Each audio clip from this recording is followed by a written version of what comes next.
Hello there, right here we have a brand new snapshot for the Caves and Cliffs update. This is 1.17 snapshot 21W16A, and with it comes new ways to obtain more items and survivals as well as sneak peeks of the second part of the cave update. And please hit the subscribe button so you don't miss out on all the crazy machines and farms I've designed for 1.17. The first big change that they added is that now you can take the azalea bush and plant it down and then use bone meal on it, and this will turn it into an azalea tree. This is how we can now get the azalea leaves as well as the flowering variation of it. And the trunk is made out of the normal oak log. And if you break down the leaves, there's a chance that you'll get more azalea bushes of either type, or you can also get the sticks from these guys. And using shears is how you get the new items. They also have another new feature, which is a pointed dripstone can now grow all on its own. But it doesn't just happen to any dripstone that's hanging up. It has to be one that has dripstone block that's attached to and has a water source above it. So it's actually really dripping. And it will also grow any pointed dripstone that is on the bottom. The stalagmites as well as the stalagmites will both grow in this situation. Now, I said that the growth speed is random and very slow. A single growth step can take several Minecraft days. This is kind of mimicking how it is in real life, where it takes a long time for them to make any progress. Also, the stalactite will only grow up to 7 blocks long. And this guy will only grow the lower piece if they're within 10 blocks. And if this guy is waterlogged, he won't drip and therefore he won't grow. Same thing applies for this one. If he is in water, then this guy won't grow because he can't take in any of the drips. And same thing applies if there's any fluid in between these, because then the drips will prevent them from reaching the one down below. And either of these guys will not grow any farther than they can. So they won't grow through like blocks, and they won't go through any liquid, so they'll stop right there. That means we can design new tree farms for the azalea leaves, as well as a new pointed dripstone farm, which I actually already designed one ahead of time. But be sure to join my Twitch stream after watching this video, where I have a open world where everybody can hop on with me as we design up cool inventions and farms with these new features. And you can find the IP to that on my Discord. They also changed the texture of the new raw ores as well as the raw ore blocks. So for the iron one, it seems like they made the block texture have a lot smaller pieces inside of it. And for the gold one, they made the gold not so prominent, so it's not so eye-popping. They also changed the items images, made it more like free-flowing. Now, since we're not actually getting the major cave changes in the first part of the cave update, we won't be seeing them in the snapshot, but they do have a data pack where you can get the deep cave generation. And they made some tweaks to this data pack. One of them being that if there is an aquifer full of water and it's below Y level 0, it has a chance of being full of lava. This is going to make scuba diving for ores a lot harder because it's harder to see inside of lava, even with appropriate gear. They also added in ore veins, which now spawn underground. Ore veins are large, rare, and snake-like underground ore formations. Now, the copper veins form above Y level 0 and are mixed in with granite. But the iron veins are below Y level 0 and are mixed in with the tuff block. Now, they fixed a problem to do with resource packs on servers, and we've seen this on our testing world, where if you would decline to use a new resource pack on a server, it would just kick you from the server. They also tweaked the playtime statistic and added one called Time with World Open, which includes time where the game is paused. There's also quite a few bug fixes and tweaks and changes made to the game. Let's go over those. There was a problem that mobs were pathfinding into cauldrons with lava, and now they will try to avoid these. In the last snapshot, the baby axolotl's suffocation location, which is a red line, was too hot. You can see how he could suffocate without actually colliding into blocks. Meaning that if he crawled underneath something, he would eventually die. That has been changed. They fixed it so lichen will no longer generate in water that isn't part of a cave.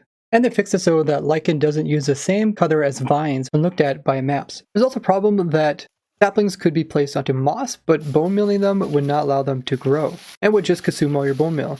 And now you can see that trees will grow on top of the moss block. There was a file in Minecraft called root vine head, which isn't actually being used, so they removed it. With the new lush caves, there is a tag in the top right saying lush underground replacement, and this allows the new lush stuff to replace these blocks. But some blocks, such as variations of dirt, didn't have this, but now will. I showed a little trick where mobs are able to spawn on top of azalea bushes, but apparently they didn't want that because now they changed it so they won't. They also changed so moss doesn't require air above it in order to spread. Looks like it still doesn't spread into areas that have stuff like a torch. Maybe they'll tweak that. there was a chance that anvils would get damaged just by falling a single block, which was something that just happened to be a problem since they added the dripstone, which has similar properties.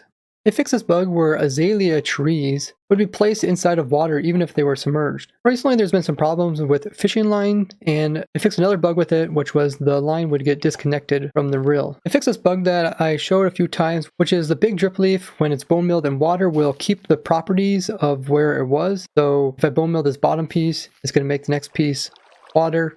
And yeah, it just keeps replicating the piece below it. So now I should no longer do that. They fixed some problems with shaders and fonts. Fix a bug so that copper that generates down here by the deep slate has a chance of being a deep slate copper, meaning that it's possible to get this new block in survival, when before it was only in creative. This also applies to coal that is near deep slate, can be deep slate coal, another new block, and there is a chance of emeralds generating down this low inside of mountain biomes. So very, very rarely should you be able to find one of these. This is great because that means we got some new blocks to obtain in survival that are going to be quite rare, especially the emeralds. And we can use Silk Touch block quarries like we've done in the past to obtain ores in their Silk Touch form, all while doing it automatically and AFK. And they also fixed the problem with emeralds where they were generating kind of high up instead of generating like they used to do in 1.16. That's back to from Y level 4 up to 31 you can find them.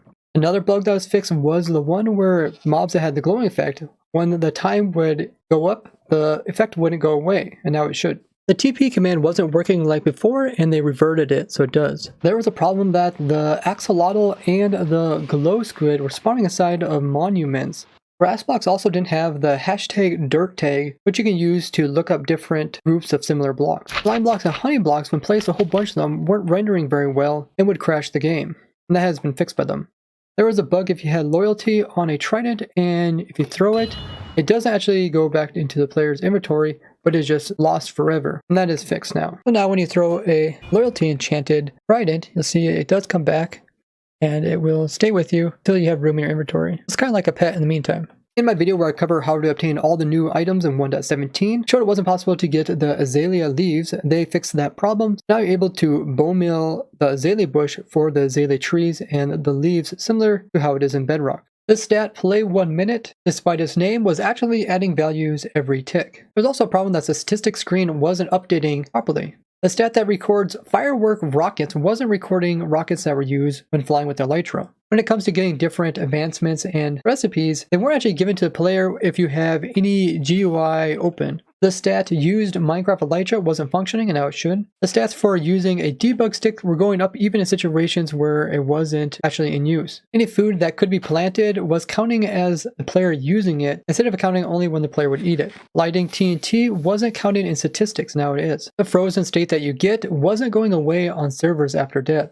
Cobwebs in mine shafts can generate as if supported by chains. They resolved the issue that you can't actually change the rotation of infested deep slate like you can with a normal deep slate. You can see I turned it sideways. It also have its rotation randomized just like other blocks. And they fixed the problem when silverfish would jump into the deep slate block, it would automatically rotate it. The placing candle statistic wasn't actually going up when placing down candles, now it should. They also fixed quite a few other bugs to do with statistics, glow ink applied to signs, ink applied to signs, dye applied to signs, buckets used on cauldrons, glass bottles used on cauldrons, bottles used on honey, shears used on pumpkins, shears used on beehives. So a lot more of the stats should be properly kept track of.